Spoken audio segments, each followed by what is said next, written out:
Coaches across the country used the CoachPad this past season to be more efficient with their scout card prep on the weekends as well as when out on the practice field working with their scout teams. Whether you're a coach using a computer program to create cards or drawing them by hand, the CoachPad is for you. Never printing paper or stuffing a binder, clearly seeing scout cards outdoors in the bright sun, and using the coach pad on game days, syncing diagrams from the press box to the sideline were some of the features coaches enjoyed this season. This offseason, get your coach pad at thecoachpad.com to get your program ready for next season. Thecoachpad.com. Welcome back to another episode of the Gap Down Backer podcast. Today we have Coach Tom Maderia, recently retired / newly part-time coach here in New Jersey. Before we get started, please make sure you hit like, share, subscribe, all that lovely jazz. Check out our sponsor, CoachPad, before you kind of continue with this video and or audio version, depending on how you're listening to this. Coach, how are you doing? Good. How are you? I'm doing pretty good. Like I said, appreciate you coming on. Like I said, I didn't realize Thanks for having me. New Jersey and I think like Idaho had eluded me on the list of states I've not talked to somebody from. Hawaii, I've almost given up on for some reason, but that is a whole nother conversation. But I do appreciate you coming on.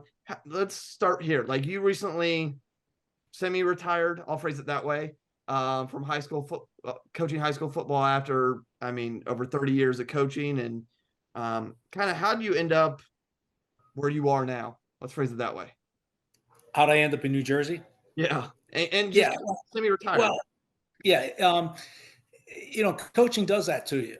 I started out my career 43 years ago. I graduated from Mount Union College in 1980, and I got a job at St. Edward's High School in Lakewood, Ohio. And 2 years after that, Mount Union invited me back to be an assistant coach at Mount Union.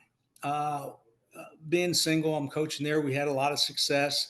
I wanted to get into Division I, and I was seeing the only way to do that was to be a grad assistant somewhere. And to make a long story short, I ended up at West Virginia. I was there for 3 years. My last game was the 1988, the season of 88, but the game was played in 89, January 2nd of 89. We played Notre Dame for the national championship. That spring, Coach Nealon called me in his office and says, hey, he says, I want you to go to Navy and interview with a friend of mine, Elliot Uselak. I went there that spring. I interviewed with Elliot. I got the job. I was there for while I was there, Elliot got fired. And when that happens, you're out looking for a job. So I'm looking for a job, high school, college, anywhere. And I got offered a job in New Jersey at Holy Cross High School. I spent 11 years there, and then I got into public education at Burlington Township and just finished 21 years there. So 43 years total, 32 as a head football coach. And I just figured it was time to, step back, relax a little bit, golf in the fall. My son's the head coach now. I told him I would help him out part-time. So that's my story. I mean, there's a lot of ways I'm going to hit on this in a minute, but first, because I always jump at the bit to talk to somebody who has coached in the Army Navy game, and we talked a little bit about that before we started. And I've had a coach from all three of the major service academies on here. I rarely wear various service academy shirts just to support the schools and those academic institutions. My main question for you is kind of, what was the experience like coaching at Navy, and what was the Army Navy game like? Because obviously that's a very different game. There's a reason that game is played after every regular season and conference title games done. Kind of what was that experience like? The game itself is like a bowl game. They take the whole student body. They call it the yard.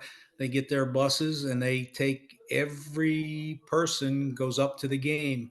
All the midshipmen go up to the game. The first year that I was there, we actually played in the Meadowlands, and we weren't having a good year. We ended up 3-8, but we were 2-8 at the time. Army was having a pretty good year. We kick a field goal on the last play of the game. Now, what's interesting about that, we win the game 19-17, kick the field goal last play of the game. Our kicker's name, Frank Shank. Yeah, and just an ironic name, but he kicks it. We win 19-17, and I saw kids crying. I saw, it's just an amazing experience. Friday at our team meal, Roger Staubach came into the hotel and talked to us. Now, this was 1989, the season of 89. Roger Staubach looked like he could still play. But that was a big thrill just listening to him talk about that game. And like I said, the game itself is like a bowl game. I mean, it's huge. Now, it was tough playing in New York to see everything. But when you played it in Philadelphia, I mean, the hotels were overrun by midshipmen and the Army cadets. And it, like I said, the whole weekend was just like a major bowl game. It was neat. Now, I mean, we were talking beforehand. Like, obviously, Bill Belichick was on this past pregame with Lee Corso, and I saw a video of Lee Corso getting thrown in. I don't know if it's the river or the lake. Was that a tradition for every Navy coach, or had that stopped by that point? I heard that it was that they threw the coaches in the Severn. Yes. When I was there, no. Now, what did happen? We're at practice, and we practice right on Chesapeake. I mean, right across the road, like where our JV field was. If you kicked an extra point, you kicked it in the Chesapeake. But we're practicing, and two jets come flying right over our heads, like probably higher than I thought they were, but they looked like they were 100 feet off the ground, and they slowed down right over our practice, and all of a sudden they turned and they went straight up in the air, and those kids are cheering, they're going crazy. So there was a lot of neat things like that during that week. Okay. Now, I mean, I'll just continue the little Belichick tree before we get into your high school coaching career. I mean, Steve was retired by that point. You were there, but Yes. still around the facility, or how was? Well, he was in the office. He was in the office every day. I talked to him many, many times. Okay. What was that? I mean, obviously his son is extremely well known, and one of the greatest NFL coaches of all time. But from the father, obviously he's well known for the scouting and being involved in that area. Obviously I know you were a little bit involved on the defensive side. What did you kind of take from those conversations or that experience? Well, number one, I think we lose this a lot of times. Like we look at older coaches, and the game has passed them by. They don't know what they're talking about. I'm the opposite. I mean, I'm a history guy, and anything that he would talk about, or you listen, intently because you knew his background. Now, naturally, when he was retired at that time, Bill was the defensive coordinator of the Giants. So you kind of put the two together that you knew Steve through Bill, but in all reality, Steve's background at Navy is second to none. Yeah. I was just curious. Like I said, obviously, I mean, like I said beforehand, I have his scouting book that he published. I don't even know when. And you just hear anybody that's ever coached at Navy speak wonders of him. Oh, he was very, very attention to detail. Attention to detail. And he would always emphasize that, the little things that, the detail. Now, from obviously from college, you made transition to high school head coaching. I'll start there. What was the kind of transition back to high school ball, especially in a different state than when you had started coaching high school back at St. Ed's? What was that transition like from transitioning to college back to high school, especially high school in a state you had not been at? Well, I was very, very fortunate to get to a high school that had a lot of players. Like we would have 50 freshmen, 60 freshmen. We'd have 70 varsity football players. When I got there, they played about 16, 17 guys. And I'm watching film in the spring of these guys. I'm going like, well, we got 75 guys on the team and we're playing 15 guys. So I said, we're going to play one way. That's how we did it in college. This is how we're going to do it here. And I was very, very, very fortunate to have really good coaches. I mean, I'm coming from Annapolis, Maryland, and they told me I could hire whoever I wanted. Well, I don't know anybody. So I kept most of the guys on the staff. And my offensive coordinator actually played for the Cleveland Browns. Interesting stat. He was the starting right tackle on the very first Monday Night Football game. Oh, cool. Yeah, Joe Tafoni. He was my offensive coordinator. And I told him, I said, Joe, you run the offense, I'll take care of the defense and special teams. And we went 11-0 and won the state championship that year, my first year. But it was funny, the very first game, they kick off to us and we go off on a long drive. I look up on the clock and there's like 3 minutes left. It was very, very hard for me to get used to 12-minute quarters instead of 15. Because it was like taking a quarter of the game away. Yeah.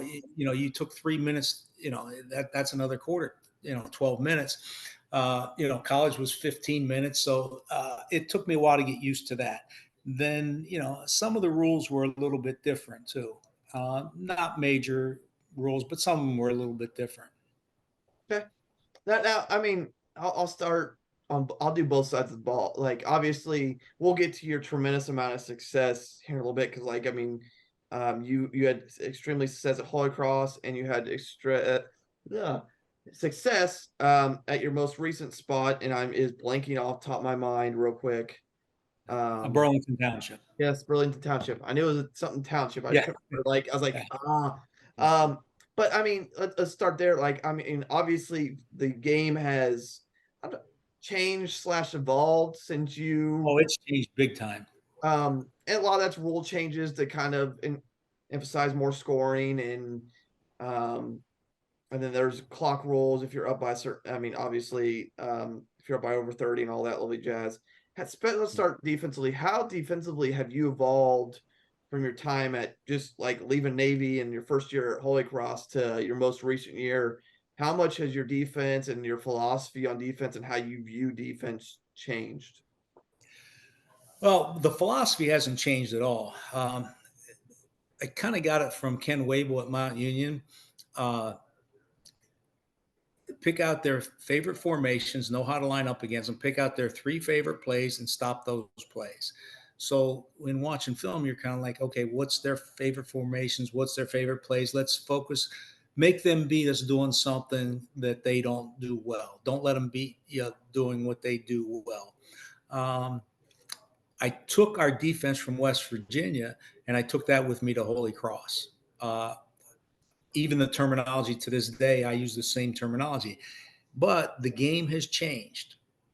It used to be when I was at Holy Cross, the majority of the teams ran 2-back, pro twins. Eventually, like when our offense, we went to a 1-back offense, but it was strictly 1-back. The quarterback wasn't a runner. This spread offense, what it does to you is a 1-back offense is really a 2-back offense. A no-back is really a 1-back offense. You have to account for the quarterback running the football where, back in the day, you didn't have to do that. The quarterback was a thrower. He wasn't a runner unless you're running the wishbone or something like that. So now my defense the past 10 years or so has been a 4-2-5 because of all the formations that they give us. I remember when I was coaching at West Virginia, we're playing East Carolina. East Carolina was a team, they came out in every formation known to man. 2 tights, no backs, 1 back, like everything known to man. And they put me up in the press box that game. And all I was supposed to do, I had binoculars, and I was on the headset to the defensive coordinator, and I was telling him what personnel was going into the game so he could make his call. East Carolina at that time wasn't a great team, so we beat them pretty good. Well, now we're going to play Penn State. They line up in 2 formation, pro and twins. So defensively, we're like, hey, this is great. Like, we know how to do this. and they were just better than you. Yeah. They were just better than you.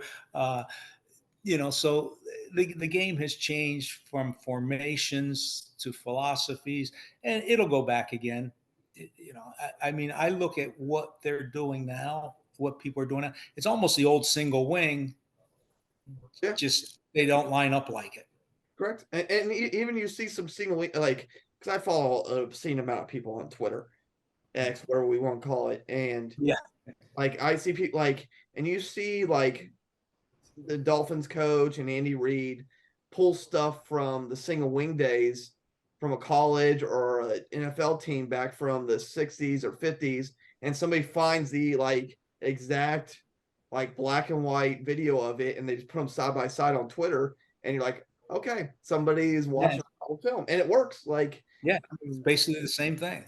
like, I mean, people don't like. I mean, I had this conversation all the time. Like, the triple, like, and I know Twitter exploded this past weekend because of the Harding made the national title game, so everybody's all the triple and flex bone people are very excited at the moment and talking about how if you want to win, you run the flex. Like every offense works if you got personnel that fits it. And Well, that's the whole thing. Personnel comes down first. Like when you coach in college, you recruit the people to fit your personnel. Like Rich Rodriguez, when he was at West Virginia, when he first got there, they weren't his type of players. Same thing when he got to Michigan, wasn't his type of players. You go out and recruit your type of players. When you're coaching in high school, you get who you get. yeah, And you have to, Larry Karras said this, he says, it's for, it's players, formations, and plays. Your players and then your formations, and then plays. And so you fit your offense and defense around your personnel. yeah. Now, I mean, kind of, I want your opinion on something because obviously you coached back when the wishbone was still prevalent.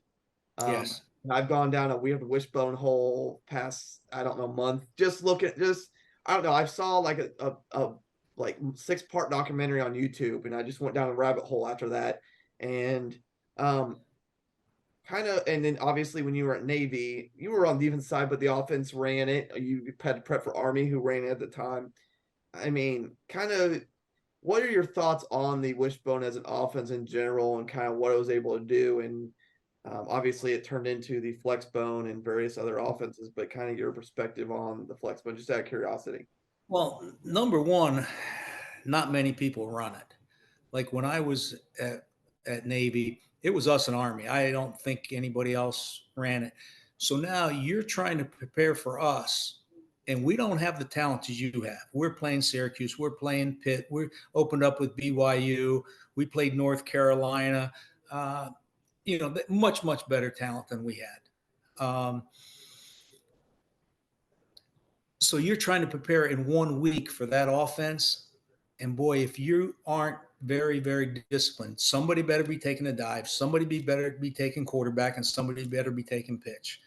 And then all of a sudden in the secondary, you're starting to creep up. You're coming up for pitch, you're coming up for a quarterback, and all of a sudden you throw the football and the guy's wide open. So it was difficult for teams to do that. And one thing that I was happy with, I probably forgot most of it by now, was learning how to defend the wishbone, because that's all we saw in the spring. We're getting ready for Army. That's all we saw in the spring was the wishbone. Yeah, and that's the game that matters. I mean, I think Bill Belichick said this past weekend, you can go 1-11 at Navy as long as that one win is beating Army. That's Yeah. what matters. Yeah, and the game is back then. The lead blocker, if he came straight at you, we called that a load block. Yeah. If he went out for the pitch player, that was an arc block. Well, he could cut you. So as that lead back came down on our outside backer or defensive end, he cut him. Well, that slows you down just a little bit if you know you're going to get cut. Now you can't get cut. That's an illegal block. So even the blindside blocks now are illegal. Or a defenseless player. Back in the day, there was no such thing as a defenseless player. But you had to be really, really smart to play too. Because I just remember that if you get a base block, you take quarterback. If you get a down block, you squeeze it, come off and take dive. The linebacker scrapes for quarterback. And people in the stands, they don't understand the intricacies that go into playing both offense and defense, even offensive line. They just think you block the nearest guy, or you just tackle the guy with the ball. And I go, down. That's not how it happens. Yeah, no, you're 100% right. And I mean, that's a whole nother conversation as the parents and the spectators in the stands. But yeah, now I will also say, like, your coaching career has probably seen, I mean, and somebody might correct me on this, the greatest transition of offensive football in history in your time span. Because, like, I mean, part of that documentary talked about how people essentially went from the T to the wishbone. There's also the split back veer at Houston. But like over the course of your career, That's what we ran at Mount Union was when I played was the split back veer. but like with that, like, so you've seen the split back, you've seen the wishbone, the eye was prevalent in the early 90s. And then now you got full spread, flex bone, triple option, gun triple option, RPOs. Like, how have you? Well, and the RPOs from a defensive standpoint, don't get me started on that. Offensive linemen go 3-4 yards downfield. Our guys step up and they throw the ball and there's no flag. I'm like, give me a break. You're teaching kids to read the offensive line. If they pass block, it's pass. If they run block, it's run. Now it's like, and we did it this year. We would make a call and tell them, don't go further than 3 yards downfield because we may throw the football. Yeah. But you're making it hard on the defense. We did it. I don't know if this is a national rule or New Jersey rule, but they came in with a rule 2 years ago that you could throw the ball away. You got to be, outside the tackle box. And so I tell the referee, I go, so there's another thing you got to worry about. Was he outside the tackle box? And let's just penalize the defense for playing good defense. You take everything away. So we'll just let them throw it away. It's like, no, I get you. But with that, like, how have you, obviously you've primarily being defensive coach and you're focused on defense and you've let your offensive coaches coach, but how is, even for you, like, has your offensive philosophy evolved at all for what you want your teams to do? How have your offenses evolved since you took the Holy Cross job to, obviously, like when I watched some of your huddle highlights before we got together for this, you're throwing the ball around, you're in 2x2, you got some empty stuff, and like you have the ability to, it's not 1980 anymore. Heck, you look at my league, 2/3 of our league is in the gun, outside of two teams. One runs a power T, one runs a triple. We were probably the third most under center team in our league this year. How has that evolved for you and kind of your perception of what you want to see on the other side of the ball for you? Well, number one, again, it goes back to personnel. Even though everybody does want to run the spread now, but this kills me. This kills me from a coaching standpoint. And I golf with a guy that coached in the NFL a little bit. In fact, he was Sam Bradford's quarterback coach, and his grandson coaches in college. And we would talk. This kills me. You get down in the red zone, and you're in the shotgun. Right? It's 4th and 1. It's 4th and a half a yard, and you're taking the ball 5 yards off the line of scrimmage. So now it's not 4th and 1 anymore. It's 4th and 6. Yeah. You get the ball in your own 2-yard line, and what are you doing? You're in shotgun and snapping the ball back into the end zone, and that drives me crazy. I tell my offensive coaches, when we're in 3rd and short, 4th and short, you better be under center. Okay. We get in the red zone.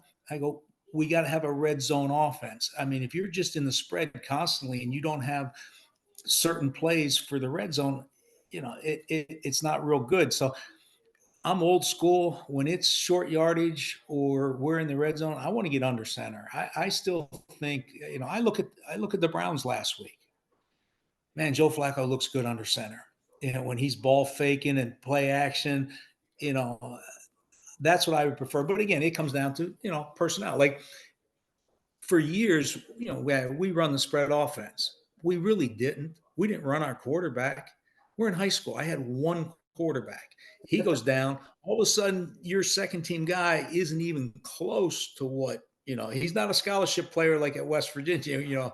So, you know, there were years where we had two really good quarterbacks, and I say, yeah, go ahead, run the number one guy as much as you want because we do have a backup. So again, I think it comes down to your personnel. Who do you have? Who do you want to get the ball to? Um, do you ever hear the story on Nick Saban when he was playing high school ball and they had a fourth down and they needed a touchdown to win the game to get in the state playoffs? And Yes, he goes Coach back.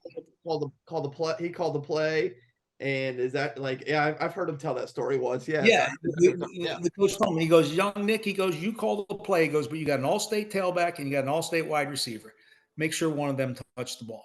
So it wasn't so much the play that you call, make sure he touches the ball. And we've done that too.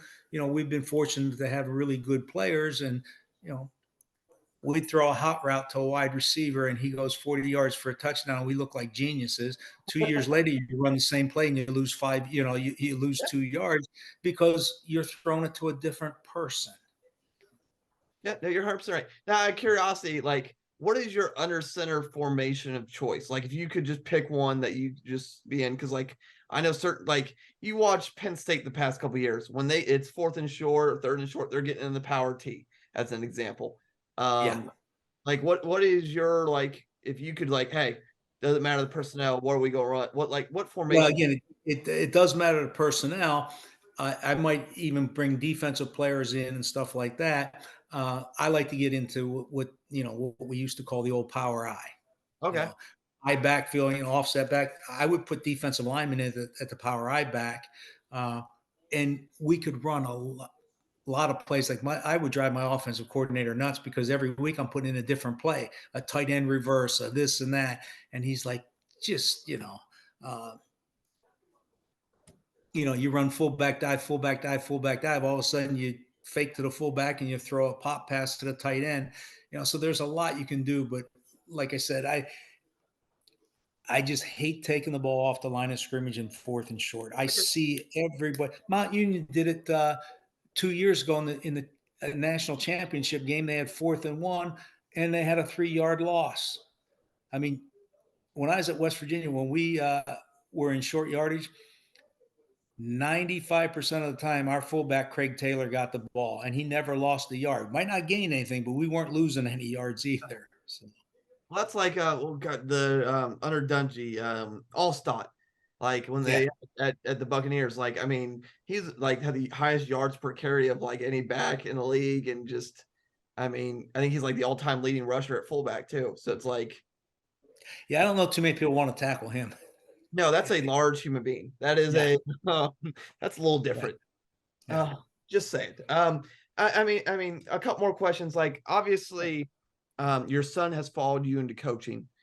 And I usually have this conversation the inverted way, where a son that has followed their father and worked for their father, but kind of from a father perspective, what is it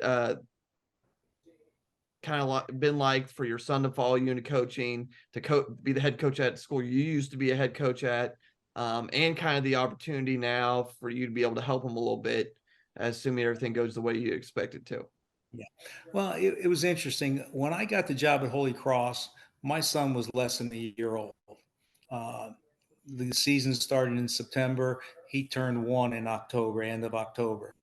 So for the first 11 years of his life, he grew up at Holy Cross High School. That's all he knew. He actually played for me at Burlington Township.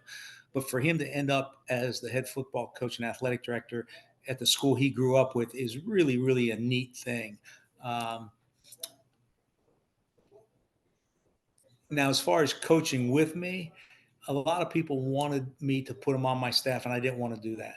I said, look, if you're on my staff, I don't know if people would think that you need to go off on your own. So a guy that was my quarterback coach had got a head coaching job and then hired him to be his receivers coach. And from there, he ended up being an offensive coordinator at another school.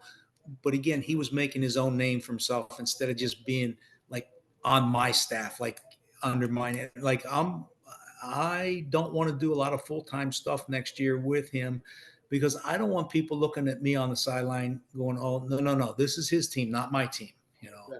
although a lot of my ex-players and stuff are really happy that I'm going to help them out. I don't want to step on his toes. I do not want to do that. I get it. Like just I mean, it's also it allows you a chance just to watch your son, and probably something you've never really been able to do over the past. Right. I was able to go to a couple games. If we played on a Saturday, they played Friday night, or vice versa. Uh, he always wanted to play me. He goes, Dad, I want to play you before you retire. I want to play you. But the size of the school I was at and the size of the school he's at, it just didn't match up. I'm going, he's got like 30 players on the team. I've got close to 70. I said, it just didn't match up. So when I told him I would help him coach, he goes, well, that's the next best thing is to be able to coach with you. Yeah, no, you're right. Like I get it. I always kind of wanted to see. I'm just curious to understand the opposite perspective because, like I said, you hear a lot of the son who's worked for the dad or be able to coach against dad or coach with dad. Like just that perspective, you don't get too many opportunities where the dad comes back to help the son after he's retired or. Yeah, and like I said, I got to watch that I don't say too much because I'm when I'm at his games like this year or the year before, I'm on the sideline. And there's a couple times he turned around, and he goes, "I'm the head coach, not you," because I would be. I just, Yeah. it's in your blood. You're used to doing it, and so you got to back away a little bit. Okay. Now, one of the things I do want to hit on is, I mean, obviously, you've had a tremendous amount of success over the course of your career, um, including, as you mentioned, your first year at Holy Cross, you win a state title. It kind of makes things quite easy there, at least prospectively. I'll phrase it that way. I mean, obviously, players attribute a lot to that. A good coaching staff attributes a lot to that. But what else would you attribute to not only the success you've had, but the kind of the longevity you've had? Because not everybody gets 40 years and 30 plus Yeah, years as a coach. yeah. The longevity is the thing that I don't know if you're going to see that anymore. The game has changed not only on the field but off the field. Um, you know, if you yell at a player now, you could be bullying them. I grew up in the era where, I got smacked upside the head one time by a coach, and my parents were in the stands. It was no big deal. Back then, it was no big deal. Now, you can't do anything like that. Uh, so, number one, you got to have players. I mean, I've been very, very, very fortunate to have great players. In fact, one year I went to the Continental Tire Bowl. West Virginia was playing Virginia, and I'm in the stands cheering for both teams. And people are looking at me like, what in the heck are you doing? I go, well, you see the tailback on that team? He played for me. See the tailback on that other team? He played for me. So both tailbacks played for me in high school. So that tells you the talent that we had. The last time we won a state championship at Holy Cross, both of our tailbacks, my tailback played in the NFL and their tailback played in the NFL. I think between the two of us, there were 8 Division I players on the field. So you're very, very fortunate when you have players like that. Then the second thing is, in my belief, you have to coach them. I mean, I think too many people, when they get good players, they don't coach them. And I'm going, you can do this in high school and be really, really good, but at the next level, you're not going to. I had a kid a couple of years ago. He was good and he knew it. And he wouldn't do the little things right. And I kept telling him, I go, when you go to the next level, you can't do this. Well, he thought he could. Well, he lasted 1 year where he was and then had to transfer down and he told me, he goes, you were right. I had to pay attention to the little things. So, you got to coach your players. And I want to say that my biggest attribute was I hired good coaches and I let them coach. When I first got to Holy Cross, I was the defensive coordinator. When I first got to Burlington Township, I was a defensive coordinator, and my offensive coordinator was a kid that played for me at Holy Cross. And after so many years, I let my linebacker coach become the defensive coordinator. I'm a big believer in the more responsibility you give your coaches, the harder they're going to work. If you do everything, they're not going to work hard. So the more responsibility I gave them, the harder they worked. And I was kind of like the CEO. I made all the major decisions. All the plays went through my headset, both offensively and defensively. But very rarely did I overturn the call. Every now and then you have to when I don't like that one, you know. Yeah, no, I get you. I trust me. I've worked for head coaches like that, and there's times I've tried. Some it's harder when you're at a smaller school. I've learned to do that, but like as much if you can Right. develop coaches and get to that point, it's great. It is because it allows you to manage a lot more and oversee, like you said, it's the Yeah. CEO, and Like I allows. said, I was very, very fortunate. Like I said, my first offensive coordinator played for the Cleveland Browns and New York Giants, and he would see things as far as the defensive line lining up, and he goes, "This run is here." That he was very, very, very fortunate to have somebody like that. Yeah, no, yeah, you're 100% right. And like I said, anytime you can, I think it also allows you to focus more on the relationships and getting to see every kid instead of, okay, I'm tunnel vision and just the offense and who's starting and who the main backups are. Like it just, Yeah, I would always tell my coaches, I said, the overall team is going to be my personality, but each individual position that you coach is going to be your personality. So if you're the offensive line coach, that offensive line is going to take on your personality. Wide receivers on down the line, they're going to be, and then the whole team is going to be me. But each individual position is going to be you, and they took pride in that. now I got two last questions for you. Kind of first one to build off of kind of what we just talked about. Do you have any, I never like how I word this, so I'll just kind of word it this way. Is just any wisdom, thoughts, advice for young head coaches, young coaches in general? Yeah, I heard this the other day, and I think it makes a lot of sense. I don't know if it was Nick Saban or Belichick that said it. I don't want to take credit for it, but boy, it makes a lot of sense. Don't worry about the outcome. We worry about the outcome on Friday and Saturday night. Worry more about the process. If you worry about the process and you take care of the process, Friday and Saturday night will take care of itself. You know, um, I think I used to tell the kids this. Like, how bad do you want to win? How bad? Everybody says they want to win, but what are you willing to put into it? There were certain weeks where I knew on Tuesday we're going to win this game. I mean, our kids are practicing like it's Ohio State, Michigan. And then there were other games where you're going, I'm a little bit worried about this. Like we didn't practice very good, and you can tell from a coaching standpoint, how well we're preparing. And then my last question for you is I like asking coaches this, especially after this year. I've become an avid reader for some reason. I've read more. I generally, and this is not a joke, I've read more books this calendar year than I have the prior 31 years being alive. Um, Part of that is because through college and high school, I just use the internet to help get through stuff and take advantage of my resources. But like I have, I mean, I'm reading Bill Seiler's. You probably can't see it because of my background. Football Super Split, the underdog defense currently. Um, just out of curiosity, do you have any book recommendations? They could be culture, defense, Yeah, doesn't matter. yeah. I don't look so much for books like that because what I like to do, I don't even like to go to clinics because it's funny. I would speak in clinics in New Jersey, and I would really work hard to sound intelligent, not say anything. But since I'm from Ohio, the Glazier clinics would hire me, and I go, I want to speak in Ohio. Well, I speak in Ohio. I'll tell you into detail how we call things, how we do things. You know, um, so what I like to do is I would like to go to spring practice or sit in the coach's office and talk, give me in detail, what are you doing here? And they'll do that.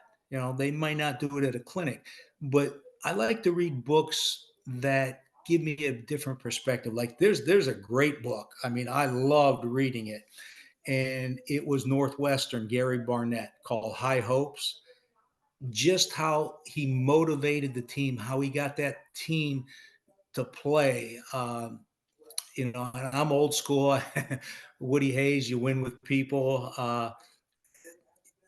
Run to Daylight, Vince Lombardi, Jerry Kramer, stuff like that. But I'll tell you what, High Hopes is really a great book. I read the one by Tony Dungy when he, I forget the name of it right now, but in the beginning of it, Quiet Strength. He's got a couple, but is it Quiet? Yeah, something like in the beginning of it, he talks about how he got fired at Tampa Bay and how he had to go in and pack up his office and they changed the locks and everything.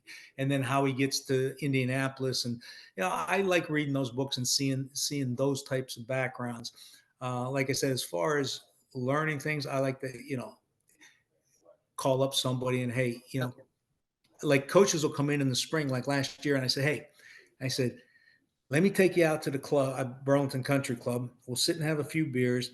I want you to draw up all your one-back blitzes. I said, because I have mine, but I've been doing them for years now. And I go, sometimes you get a little bit stale. I want an idea. What do you guys do? And that's how I like to get my stuff. But I do love reading books on motivation and stuff like that. I get you. Like I've probably not all of them are football books, but I've worked between culture, offense, defense. What did I read a couple weeks ago? That was kind of when I was in my wishbone phase. I read essentially the autobiography for his name escapes me right now, who made the wishbone, the offensive coordinator from Texas. It wasn't Darryl Royal. No, it's his assistant. It's gonna bother me. I don't know if you've ever seen this movie, but if you want to watch a good movie, I don't know if you can get it on Amazon Prime or Netflix, but it's called My All American. And it actually goes into when they switched over to the wishbone. It was Emory Bellard. Okay, yeah. My All American. Okay, I'll look at that. Yeah, My All American is about they start off the movie with Darryl Royal and they go, a college girl's interviewing him. And she goes, I want, she's going over all Americans. And she goes, who was your favorite All American? And he gives the kid's name, Steinbach. I can't think of the kid's first name. And she goes, well, he wasn't All American. And he goes, he was my All American. And it's a true story. And it goes into how he got to Texas and what he did at Texas. And if you watch it with a girl, she's going to cry at the end, but it's a true story. Yeah, like I said, I read his biography. Like it's just stuff like that. I mean, it doesn't really go into super detail about the wishbone. It hits a little bit here and there, but it's really about his career and kind of how he went. Well, it's funny when they put the wishbone in Texas. Darryl Royal said it saved my job because we weren't going to go much longer, and we put this offense in, and it took off.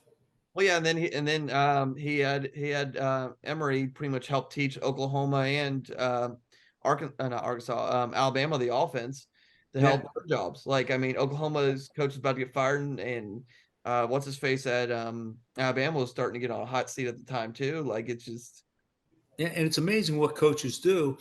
Back in the day, I mean, Oklahoma, Nebraska ran a wishbone. Now you wouldn't see that. Now, I played for a guy at Mount Union, guy by the name of Ken Wable, and we ran the split back veer, and he was very, very good at the split back veer. Now, what Division I school would bring in a Division III coach to install their offense? Well, Dick Crum at North Carolina brought Ken Wable down and says, Coach, in the spring, put in the split back veer for us. Of course, Dick Crum was a Mount Union guy too, so it helps. I mean, that's so. Yeah, no, perfect, Coach. Now it's kind of coaches. His Twitter bio will be in the bio of the video and or podcast audio that you're listening to. Give Coach a follow. You got any questions? Like I said, Coach is semi-retired. I'm gonna just say it that way. I'm not gonna say retired. I still have a couple good years left, but yeah, give him a follow. I mean, he got back to me immediately. Reach out to me if you got any questions. Like I said, Coach has got a bunch of insight after over 40 years of coaching, and 30 as a head coach. Like, share, subscribe, all that lovely jazz. Check out our sponsor, CoachPad. Hopefully by the time this video posts, we'll have over 5,000 YouTube subscribers. We're getting close. It's current date, but we'll see when we by then. Otherwise, that is another episode of the Gap Down Backer podcast. Thank you, Coach. Thank you for having me. I really appreciate it.